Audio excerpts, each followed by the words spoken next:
Hello?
You?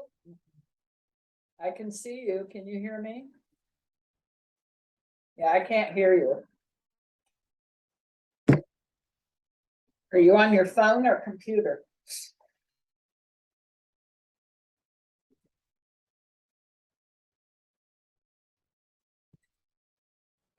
Ooh.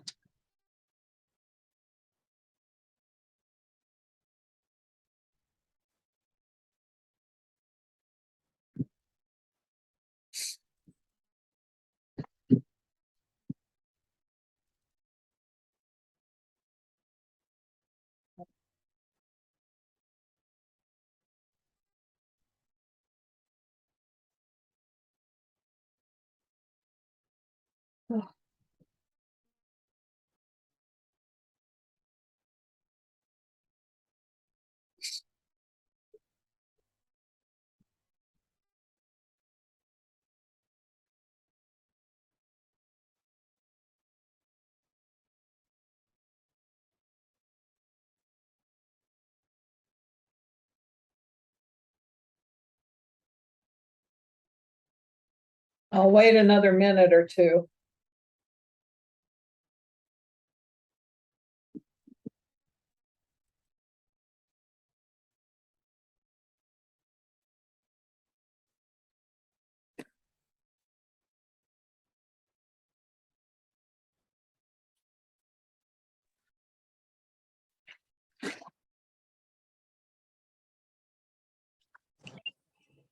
All right, can you hear me now? Yes.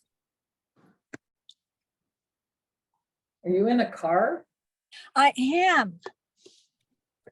Where'd you go? Where I'm at. I'm in Fayetteville. Oh, The thought you might family's be in Carrollton. my family's doing shopping, so Oh, how nice. yep. No stores in California? California and Jacksonville. Oh. Yeah. All right, so hello students who are here. I didn't expect there to be too many, and not a whole lot more you can add on before tomorrow at 1 o'clock, but who has a question?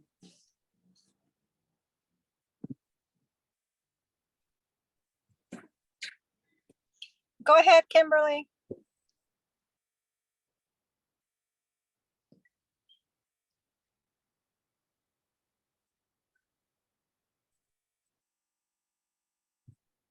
Kimberly, are you able to unmute or type it in the chat?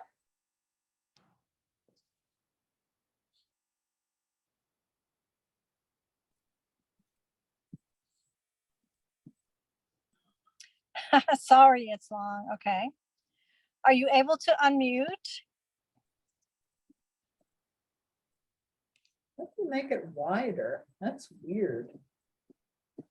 Okay, for acute kidney injury, pharmaceutical treatment, you just emphasized on the PowerPoints, furosemide and the other diuretics for your first line treatment. And on the exam overview, You say that you want us to know what medication is commonly ordered.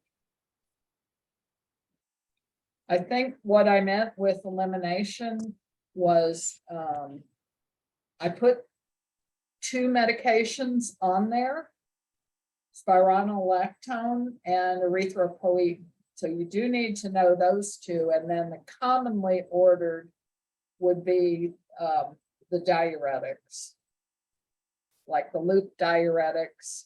Spironolactone is one also. Does that answer it, Kimberly?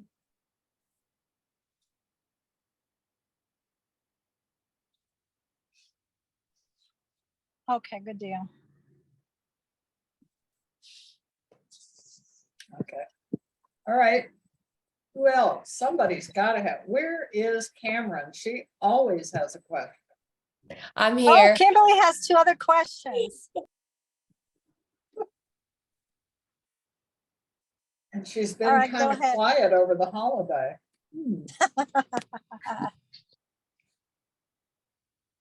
Okay, so I do have a question actually. Shocker. Go ahead, hon. So I know I emailed and was just clarifying, like, to go based off of the study guide for this exam tomorrow. So like, I've been hitting the main points that were put on each slide. I was just wondering, do we need to focus on anything else other than the bullet points? Judy, you want that one? Oh, I want that one. Oh, Yeah. yeah, we've given you an idea through the PowerPoint overview, what we're gonna ask or cover in the exam. I mean, obviously, you've learned a lot of information. That information may come to play. I mean, in the exam, but we have focused on just what's on the PowerPoint slides. Okay, good. I knew, like, of course we would have to know like stuff we've already learned, but like just to direct my focus, I just wanted to make sure and clarify, like, just so I know that I'm doing it right. That's fine. No. Great question, sweetie. Great question. Who had the question about the beta-2 meds? Is that Kimberly or Cameron? Kimberly. Okay. Judy, Kimberly had a question. She said she had 2 other questions. Which long-acting beta-2 med should we know? She has salmeterol and albuterol. She has to know both. Okay. I mean, she has to know both. Okay. And that classification. Right. And that classification. Classification. Yeah. Okay. Her other question is, antihypertensives are contraindicated in pregnancy. Great question. Great question. I'm trying to remember what on the slide. It's most of the antihypertensives are contraindicated in pregnancy or have a pregnancy warning. There's a couple in the same classification that are safe to give during pregnancy. Those are the ones, that there may be a question on that. It may have ARBs and ACEs. Don't forget beta blockers that may not be indicated in pregnancy. There was an exam, one question, the same question, similar question, because I changed it a little bit. If you can remember back that far. If you have a pregnant person, if a doctor ordered an ARB, would you question that order? I think that's kind of what the question is, similar to that. Does that help?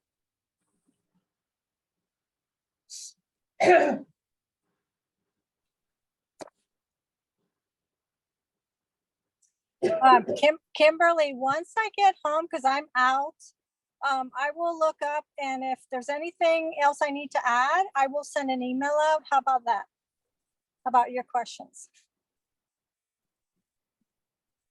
Oh, the beta 2 then. Okay, that sounds, okay, great. Great. Yeah, about the beta too.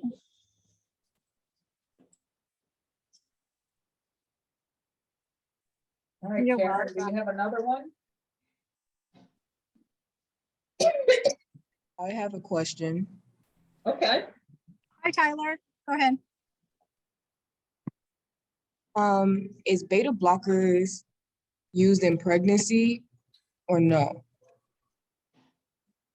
Great question. Like I just said, that there's a slide somewhere that tells you which type of which classification of antihypertensive, as far as they know, is safe in pregnancy.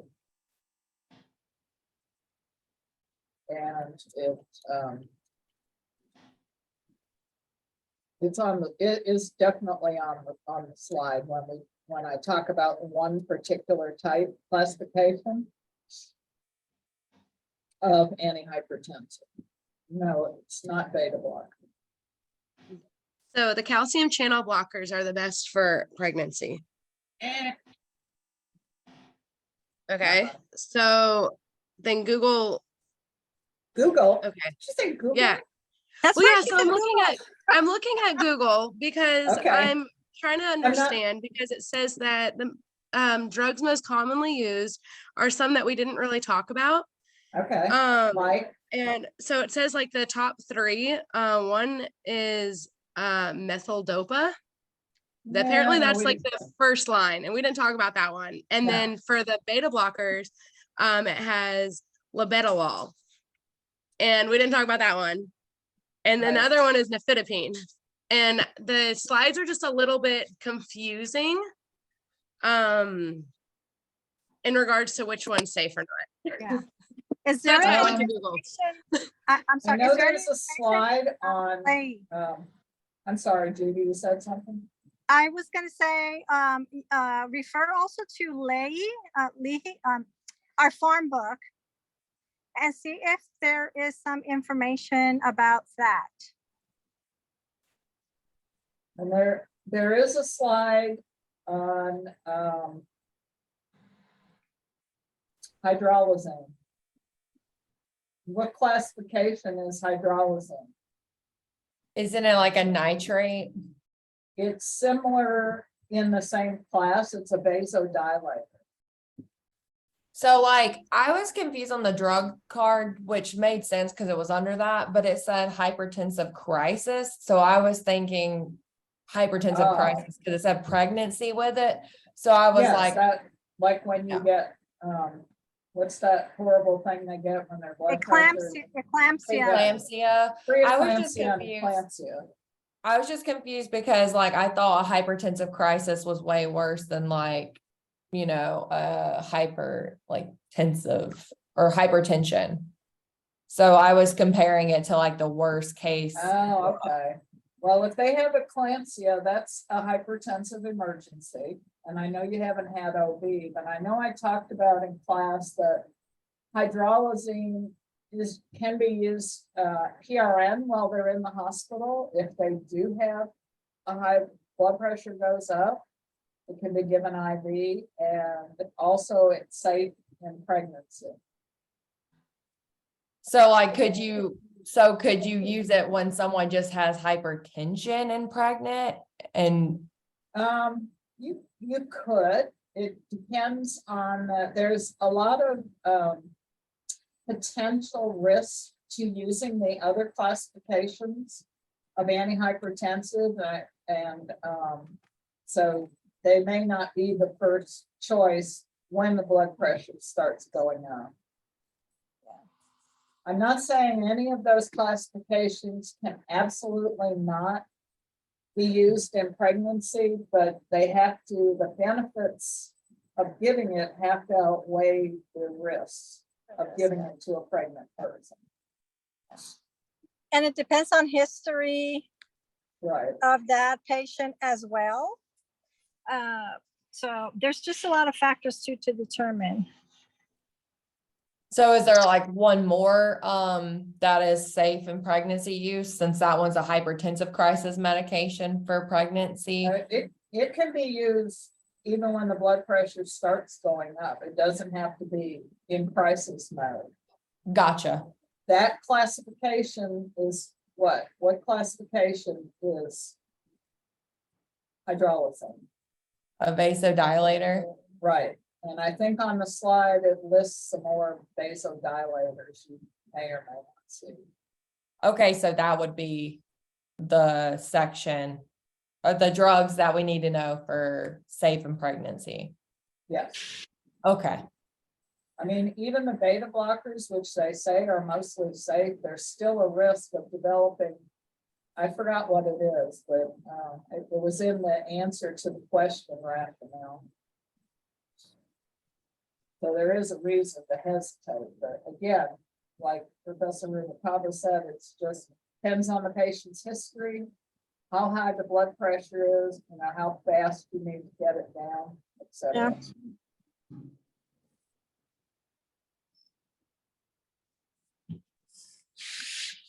Oh, I have a question. Okay. Okay, We'll answer this other one. for on the slides for peritoneal dialysis, the only thing that I saw that for indications of using it was like when conservative therapies are no longer effective, but what other things could we put down for indications of it, as well as like contraindications? Because it wasn't. The contraindications I talked about, if you think about the process of peritoneal dialysis, you're putting 3 liters of fluids in the abdomen.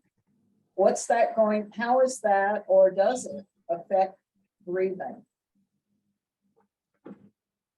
If your abdomen is, your belly is full of fluid, will that affect your breathing? Yes. It's gonna make it harder to breathe. Right, and if you already have a breathing disorder like COPD, should that be something a COPD or heart failure patient takes? Peritoneal. No, Right, as far as indications may be patient preference, physician preference, like they don't want to do hemodialysis, or, you know, because it's more convenient for them to just do it at home, although Yeah. doing it 5 times a day would not be convenient for me, but everybody's Yeah, exactly. different. Mhm. And Okay. it's, it would be indicated, the same indications for any other type of dialysis. Which would be renal failure. Okay, thank you. Also, Mhm. for under child exacerbations of asthma, with status asthmaticus, would that be one example that you'll? I'm sorry, what was the question again under Karen?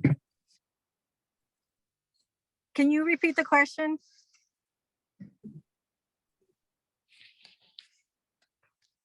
Karen, was that your question? Yes, She didn't Can hear you the repeat end the of it. question? Yeah, repeat the I'm question. sorry. My No, thing no froze. I was asking like under child exacerbations of asthma, would it, status asthmaticus, would that be an example you would want us to know, or what should we focus on as far as examples of child exacerbations of asthma? That would be asthmaticus. It's a, Okay, cool. yeah. And preterm infant complications? I didn't know Okay. exactly. Yeah, there's a slide where I talked about that there is a substance that is necessary to help mature the lungs for breathing. And you may have a preterm infant that is born and they don't have sufficient amount of that substance, if you will, to help them breathe on their own. Okay, I know what you're talking about. Thank Okay. you. You're welcome. And we got module 5 overview. There's a bullet for patient teaching PE. Is this more of how to prevent a PE, or is it what to do if the patient does have one? Patient teaching. I think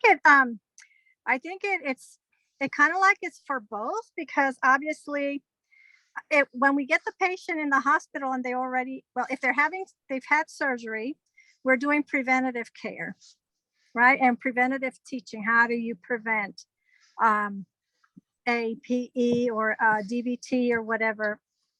And if they are admitted because they have one, what are some of the teaching that you're going to do to avoid having another episode or another DVT or another PE? I mean, which is making sure that they're moving. That's pretty much, they need to be more mobile. They need to, if they're on medications, they have to make sure that they're taking their medications and getting their labs drawn and that kind of information. Does that answer your question?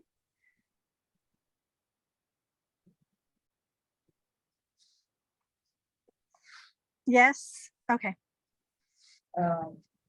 Somebody said, is it lack of surfactant for the other one? Yes. Yes. And then is the the substance to give dexamethasone? Is that? Yes, I meant like you give the dexamethasone to help out the infant when they have lack of surfactant. I think they give them synthetic surfactant, but I could be wrong. I don't think we talk, I don't remember at this moment. I don't think we did talk about dexamethasone as a treatment for lack of surfactant. We talked about it last semester with Professor Jonathan. We learned Okay. about that. Well, I didn't talk about it with this semester. So this is prior knowledge. This is your prior knowledge. Okay, I think I got it confused thinking about last semester. Because Thank you wouldn't want to give them a steroid, No. because then they lose their inflammatory process, but they Yeah. can give them synthetic surfactant. They can give that to adults too, because there are some lung diseases where the adult patient ends up losing their enough surfactant, they have to replace it. But that's not on the test. Yeah. So yeah. I don't know what SCDS is. Like SCDs, like what you put on your legs to keep the Oh, Well, the blood flowing and sequential Oh, tests. Yes. yeah. Yes, that is a preventative measure. When you have patients that are in the hospital, I think pretty much most of your patients will have an order for that because they're mostly bedridden. However, if you have patients that are having surgery, they're definitely going to have those on to prevent possible post-op complications with DVTs and possibly PE. Sequential TEDs, sequential Special compression devices. device, yeah.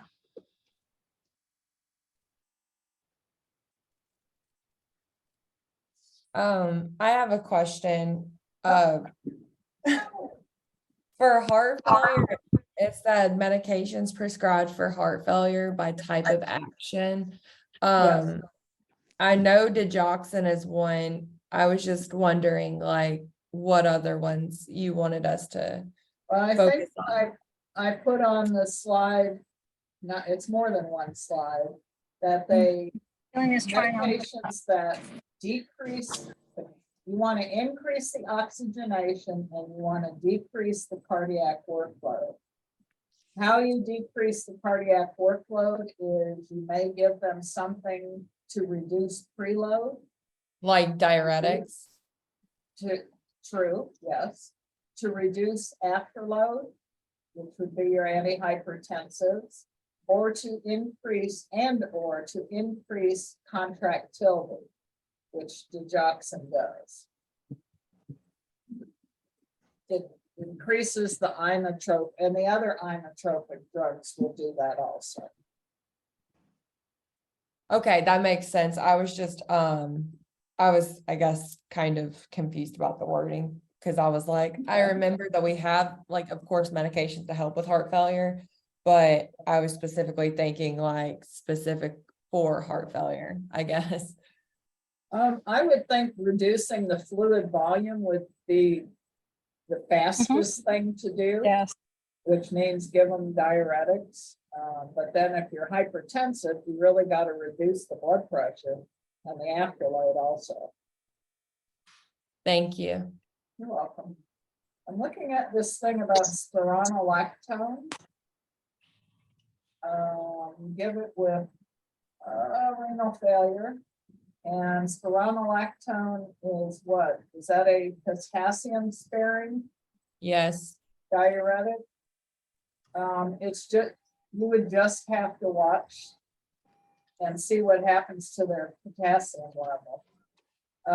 They're not all super high. But certainly when they need dialysis, I don't know that spironolactone, if it is given, it would, other drugs would be given also. For example, they might give a loop diuretic where you lose potassium, but then when they tried that by itself, it got rid of the fluid, but it lowered the potassium too much. So they may, in addition, give the spironolactone to kind of balance that out a little bit so they don't lose too much potassium. I think I told you guys in class that you may have a renal failure patient that's been on dialysis for a while, and they're on 4, 5, 6 different antihypertensives / diuretics. So it wouldn't be unheard of to have spironolactone along with something else. I hope that answers the question.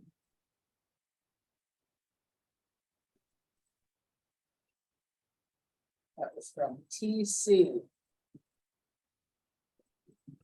So like, to like, just to see if I understood it correctly, which I didn't even ask the question, but I was listening to you. So like, I know potassium's held within, like if you have kidney failure or injury, like potassium's saved in the body. So you would want to give them a loop diuretic to lose a lot of that potassium along with fluid, and then give the potassium sparing to save some of the potassium so you're not too low with it. They would have to see how you responded to the initial diuretic first. And if it way lowered your potassium level, that could also be a problem. So they may have to either adjust the dose or add on something that's potassium sparing. Not all dialysis patients are on that though. Because you're right, potassium level go up, and that's one of the indicators that they need dialysis.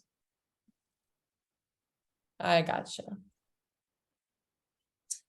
And there's a neuroleptic malignant syndrome under the umbrella of EPS, or is it a separate syndrome? They could also, it could be either. It is a type of EPS response to medications. And I think I have a slide in there about haldol or haldol, where they could have both. It could be one of the symptoms or side effects of that drug. That would be the more likely scenario.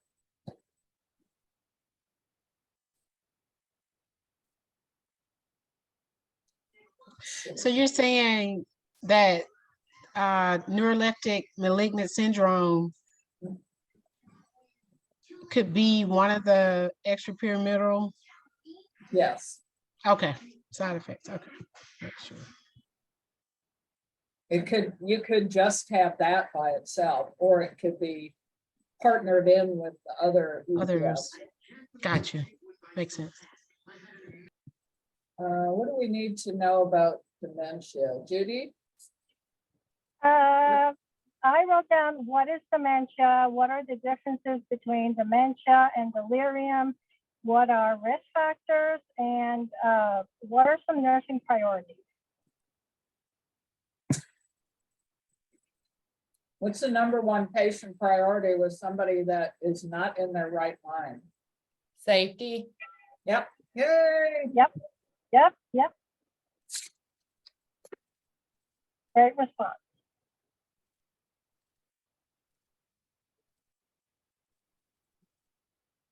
You're welcome, Savannah.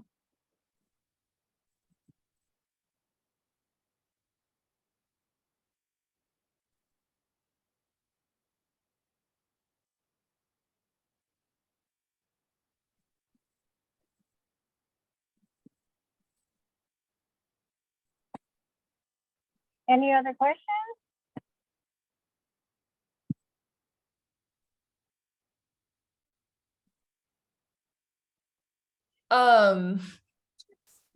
I was just curious, like, I feel like I'm speaking for myself. I'm really like just very nervous about this exam because it has so much on it. So like, do you have any words of encouragement that you could give us to like give us hope?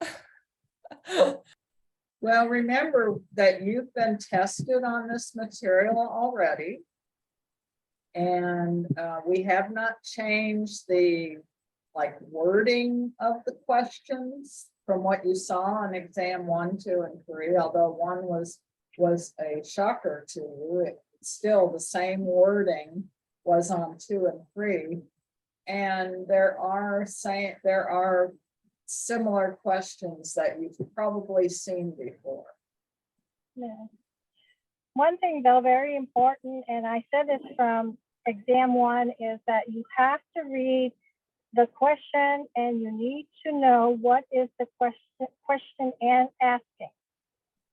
Because many times you think you know what the question is asking because you read the first couple of words and you automatically think you know what the question is asking, but take the time to read the question completely and what the question is asking. And remember the zebra. All right. We're not looking for a minute little risk factor or anything like that. These are going to be all things you've seen before, if not the question very similar to what you've had before. Exactly. And So, forget about the what if this, what if that, what if, no, a what if. Sorry, Nancy. it's all right. And then you've gotten a very cut down overview. So, you know, less to look at. Think about the big things within a topic, in the content. What assessment cues tell you what's going on with the patient? And like Professor Rubalcaba said, read the question, don't. And I know a lot of you go through and you highlight things in the question, and that's fine, but even another step further is to cover up the answers. I don't care if you cover it with your hand or scratch paper, and just read the question. Make sure you understand exactly what it's asking for.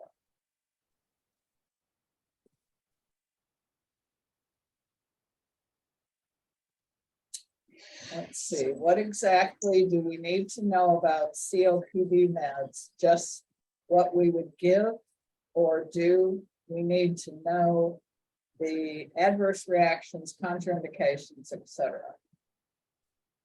All of the above. Now, remember the main things, not the little minute.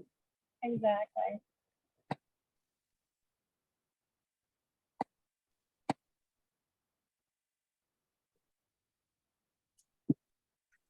Can we go into detail or a little bit more information about the herbal supplement kava kava?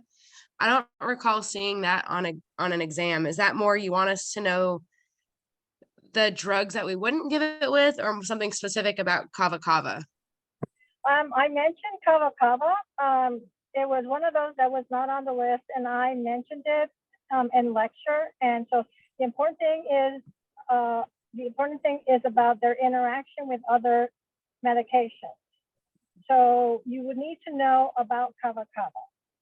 What does it do? What it's used for? And that will then give you the information to answer a question, if a question should arise, about the interaction with another medication. Okay, thank you. Okay. Or it may be from the other medication that says precautions. That's how That'd be I a was good- looking at it. I was looking at it more that way, and I just wanted to make sure that that was an appropriate way I could look at it. Well, it's not my, wouldn't be my question, but, you know, definitely if you know interactions. I'm Yeah, sorry. you'll be So- able to tell if you know about the herbal supplement, then you will be able to answer any question related to interaction. So with concerning the question she just asked with kava kava, I questioned that as well because I was going to ask about that. I didn't know which specific medication is contraindicated with using kava kava. That's for you to, that's why I gave you kava kava. You need to know about kava kava, and knowing that, then you will know. You can answer the question if a question would come up in regards to drug interaction.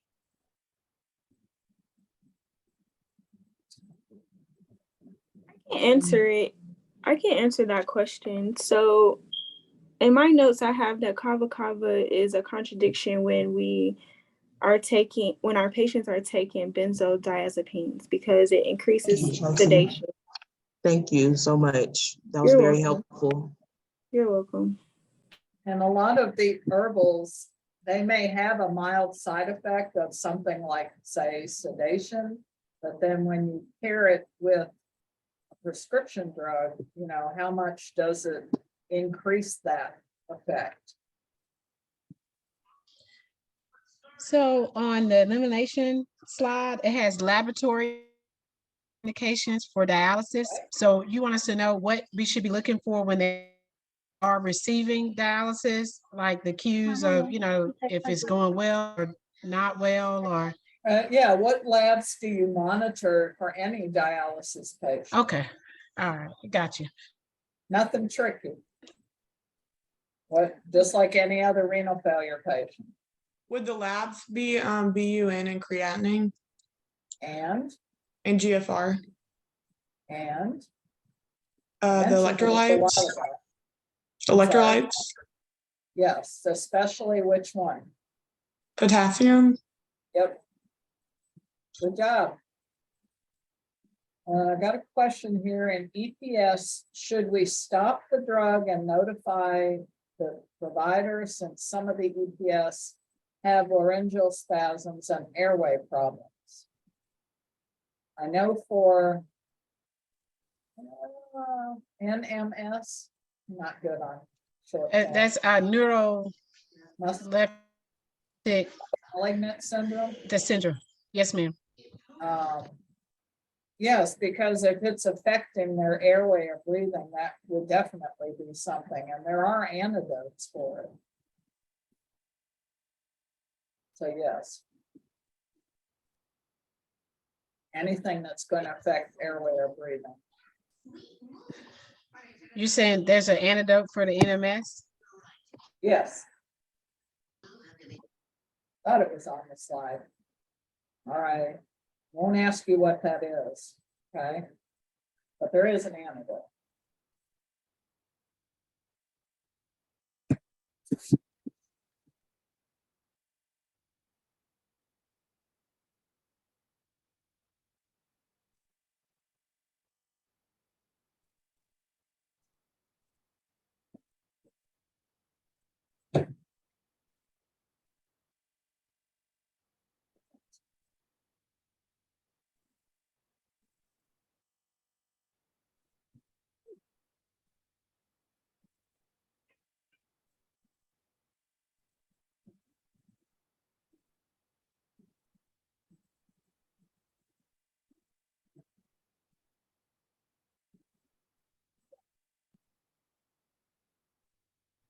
And so random question.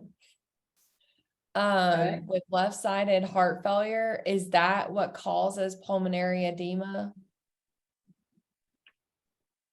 And What like, What happens with left-sided heart failure? well, the left side can't do contractions enough, so it just starts pulling in there, like, right?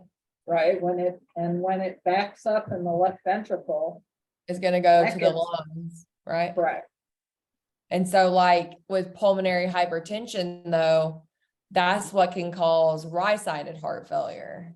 correct. Okay, Because if you think about it, the right ventricle normally is pushing against, less than 20 millimeters of mercury pressure. And now you got 40 or 50, and that poor right ventricle is just like, oh, I can't take it.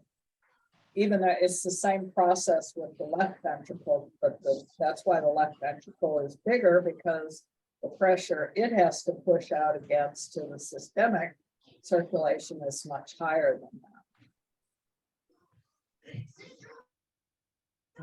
so that's why like with right-sided heart failure, when it backs up, ends up going into the systemic circulation and causing peripheral edema and whatnot. Yes, into the venous system, All right, right? Because it's going back up through the right atrium and then into the vena cava system, all venous.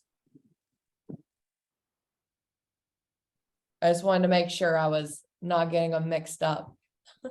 No, that's easy to do. It was a hard concept when I was in nursing school.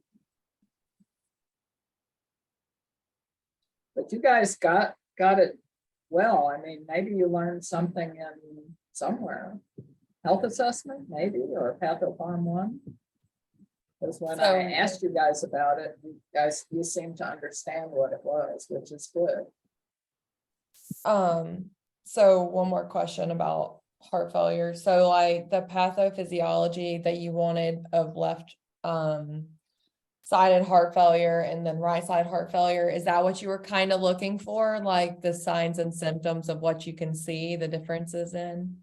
Well, the process that we described. Yes, So like what I just asked, or like how it yes, comes about?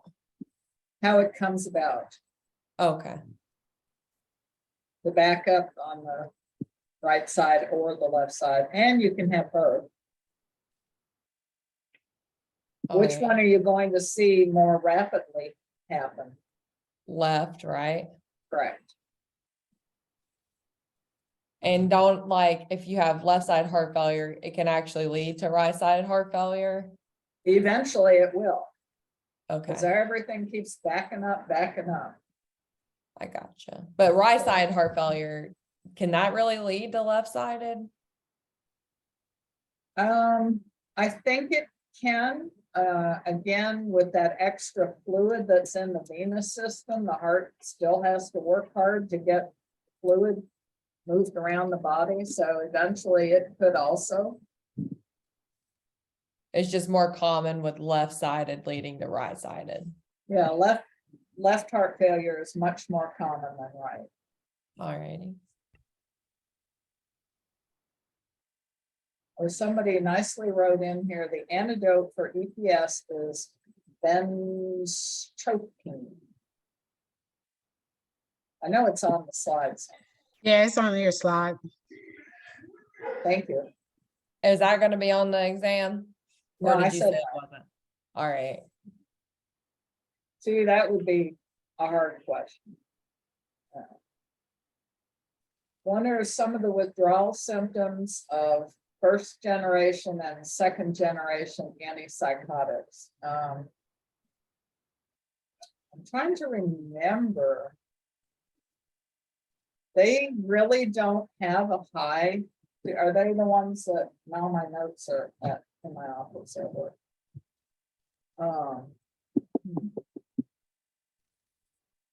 Trying to think what my slides said.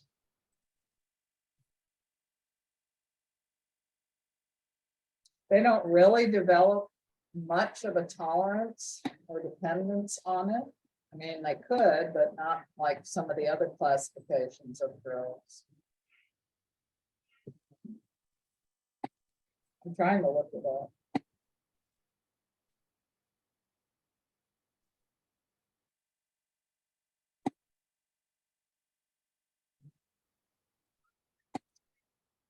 I don't remember any questions on that. But I wanna double check. I have to.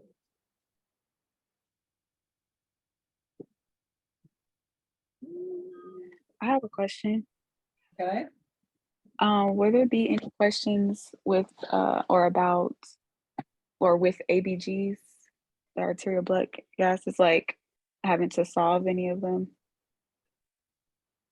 If I'm going to give a situation where you have to figure out what is their status, is that what you're asking?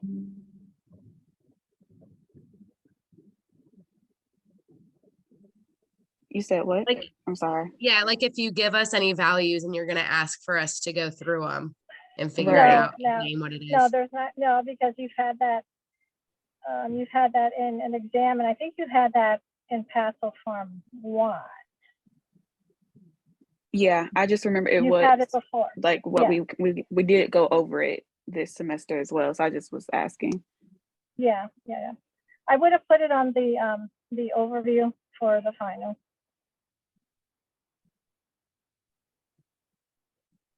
and as, Okay, thank as you. far as the antipsychotics, I'm more focused on the adverse effects for them. There is, like I said, not a high rate of drug dependence. There is potential toxicity, but you really, it's not very common unless your body just reacts to it. So I would say the withdrawal, that you might have like a mild abstinence syndrome. And these drugs, remember, you need to withdraw gradually, just like most of the other mental health medications. But it's nothing severe as far as withdrawal. I'm sorry, what was the question? It was about antipsychotics. Oh, antipsychotics. Okay. I heard No, mental health. Those and I drugs was you're on. One more question about heart failure, just You to- said that last time. I know. So like, would we need to know the difference? I don't remember if we went in depth with like systolic heart failure or diastolic heart failure. No, So we don't need to like, okay, we just need to know, okay. just general, like your goals of care. And that we already talked about the, decreasing preload, decreasing overall the cardiac workload, preload, afterload, and contractility. Okay, thank you. Mhm. I had a question. Okay. Are we going to be able to see our raw score at the end of our final? I think I put it on there. I will double check just to make sure. Okay, thank you. You're welcome. Now you If don't y'all get see to me review crying. a final, so. Well, if you see me crying in the back, just ignore me. That Okay, goes for everybody. maybe I shouldn't put the raw score on it. No, I yeah, think- we want to see the raw score. Yeah. Yes. Yeah, I just will probably cry, but it's okay. remember that we usually review the statistics of the exam, and we make changes accordingly. So please, if you get your raw score, I don't want to see you crying. It's not your final score. Okay. Yeah, I Take was a just deep kidding. breath. Yeah, take a deep breath. Make sure that the night before, get some sleep. Don't stay up studying, because whatever what you've learned, you've already learned. Mhm. Okay, you don't want to bombard your mind. The day before, have a good dinner. When you go to bed, read something, watch a little TV, but don't Read your notes. try to cram more stuff. Yeah, that never works. No, that, no. got on that there, never yeah. does. Also, Professor Rubikava, for Yeah. patient teaching of the medications for coagulation, you're referring to like warfarin and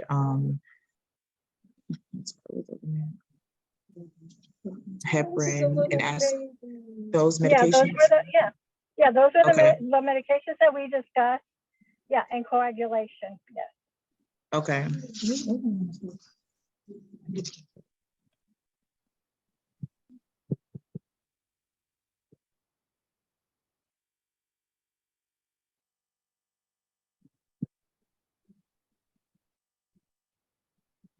Robin, she looks bigger than even the last time I saw her. Look at that smile. I didn't notice that she turned the camera on. Yes, she is growing like a weed. She's getting very big. I think she likes the camera. I think so too.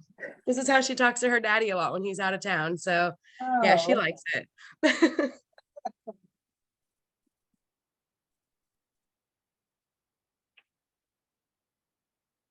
all right. Anybody got anything else? Hey, Caroline. What? I said, hey, Caroline. Hi. Okay. Yeah, knows her So- name, knows where the camera is. Oh, yeah. Look at that smile. All right, well, I will get the recording out there if anybody needs to listen to it. Hopefully my cloud or whatever will take it, like it didn't last time, so. But if you think of anything, you can text me, because I probably will not have the computer on. So one more question before we end on gas exchange, the mass stabilizer anti-inflammatory med. What is that? Mass, is that like the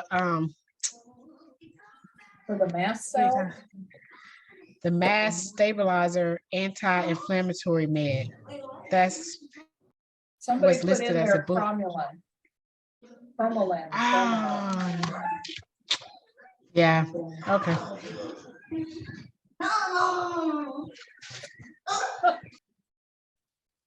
All right, think of anything, just text me.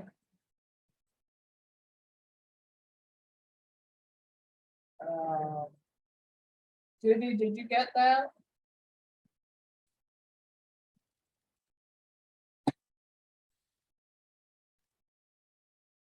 Okay, can you hear me?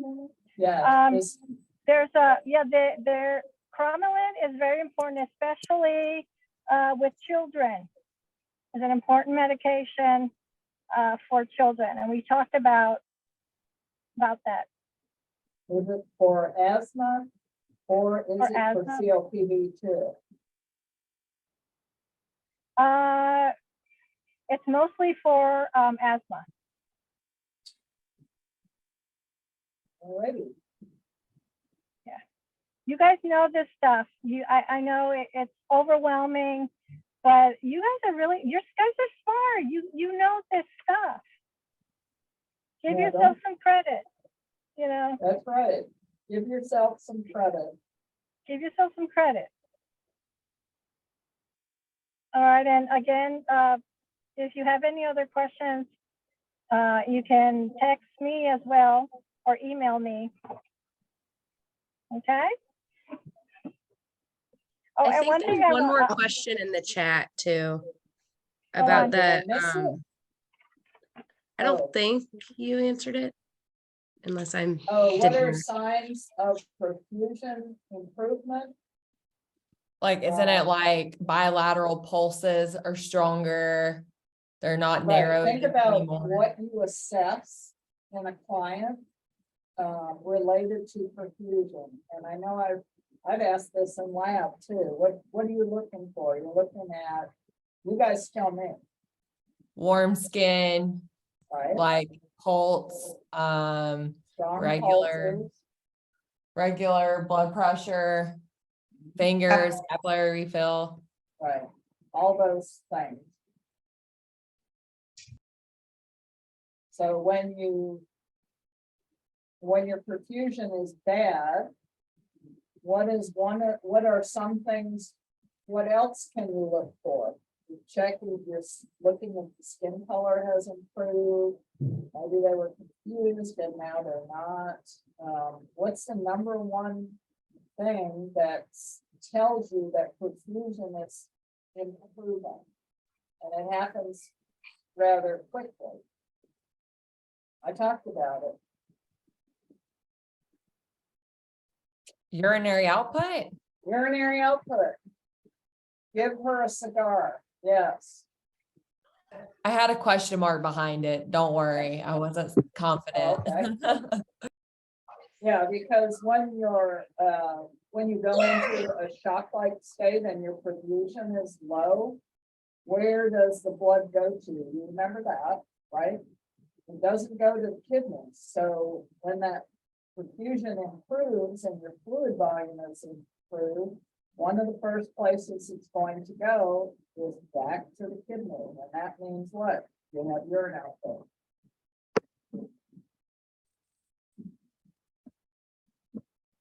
How long will it take a person who has inadequate cardiac perfusion for like them to end up having like acute kidney injury and stuff?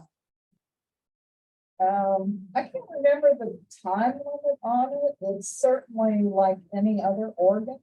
You got that 5-minute window, maybe a little bit longer, but 5 or 6 minutes. I know the brain is 6 minutes. But you know, kidneys are very vascular, so anything. I don't. That's a good question. I don't know if there's an exact time limit on it, or more of a range. I think limbs are 4 hours or something. Now I'm gonna have to look it up. Thank you very much. And it will not be on the exam. Yeah, I was just curious, but I do Yeah. have one question for the exam. Okay. Okay, so like with elimination, I'm confused. Like that was the worst exam that I did. Like I did not do good on it. So I just want to like make sure I really focus on that one. And so like the differences between acute and chronic, like symptom wise, what would like the differences be? Because I know that was on the study guide. The differences will be in the time that they develop. Acute renal failure is going to be sudden, and it'll be very similar symptoms. And acute changes in lab work. Creatinine on BUN will go up, the glomerular filtration rate will go down. And once those things start to happen, then you start seeing symptoms. Chronic is more over time, and you end up having problems with the organs also, like your heart, your brain, your periphery, as they gradually suffer from not getting the nutrients they need because kidneys aren't there. So acute wouldn't really affect the organs as quickly. Acute will affect the organs, but usually when acute happens and they get a diagnosis and they treat it, it's more a chance of being reversible, where chronic is not reversible. You can keep the symptoms and the destruction from progressing, but once the nephrons die, they don't rejuvenate, like say maybe liver cells do. Kidneys don't. So that's what you're asking for when it says like acute renal failure versus chronic renal failure, the differences between the two. Yeah, it's mostly the time, and then one's generally reversible if you catch it quickly and treat it quickly, and then chronic is not. Over time, you just keep losing more and more nephrons, more and more function. But isn't the acute, doesn't that one have a higher mortality rate? Right, Even though because it's not caught. quicker. Oh, Okay. now you got a dog in there. too. Isn't that It's cute? chaos over here. Yeah. Uh, So even though acute is reversible, you would think that it would have like a lower mortality, but really it's a higher for Right, acute. because, you know, until you get the labs back or until the patient is sick enough to seek care, all that nephron damage is going on and they didn't know it. Yeah, because even when they recognize it, maybe they did the treatment was just a little bit too late for those kidneys. Or something else catastrophic happened during that time. Yeah, it does have a very high mortality rate. Okay, thank you. Yeah. Also for the chronic, a lot of times, isn't it like kind of gradual damage from some underlying issue that they had? Maybe diabetic, nephropathy, hypertension, and it just kind of went untreated? Yes, Okay. that's All right. true. And a lot of it is ethnicity. You have a higher risk if you're such and such or such and such. Certainly disease. Most chronic renal failure patients have high blood pressure and diabetes. Right. Yeah, and it gradually, because of the diabetes and hypertension, it's not just the nephron. You get really bad atherosclerosis, then you have trouble with your lipids, and it's a mess. You don't want to get it.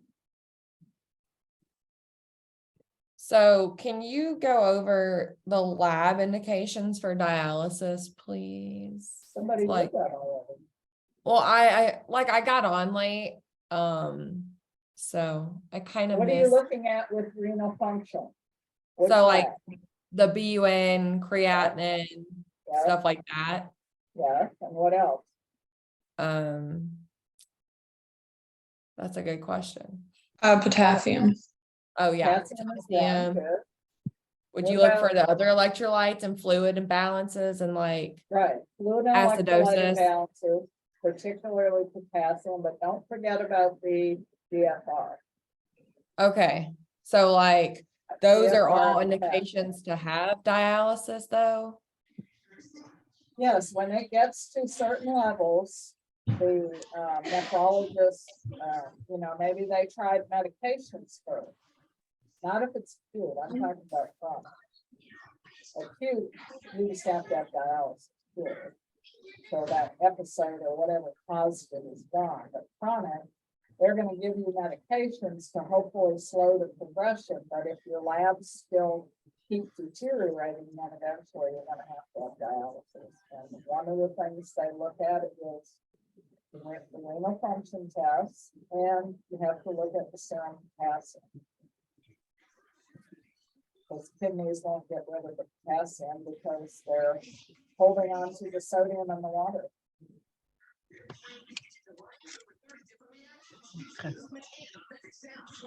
That makes sense. I wasn't sure about Alright. that. So Sometimes you with gotta see acute, it in your own mind.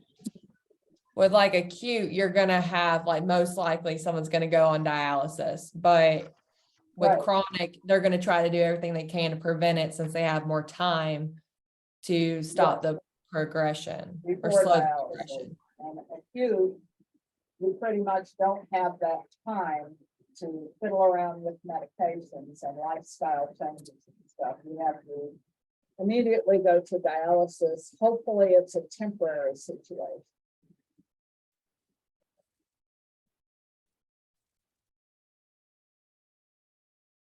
So the age-related functioning of the renal, would that be more like the pediatrics, as in kids or babies or so, versus older people?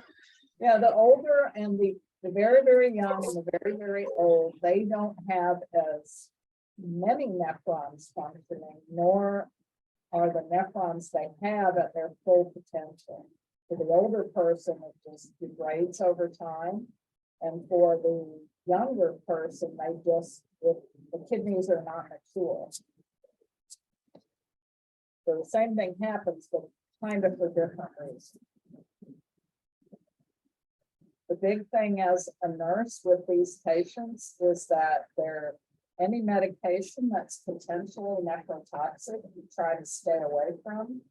But if you have to use it, you want a reduced dose.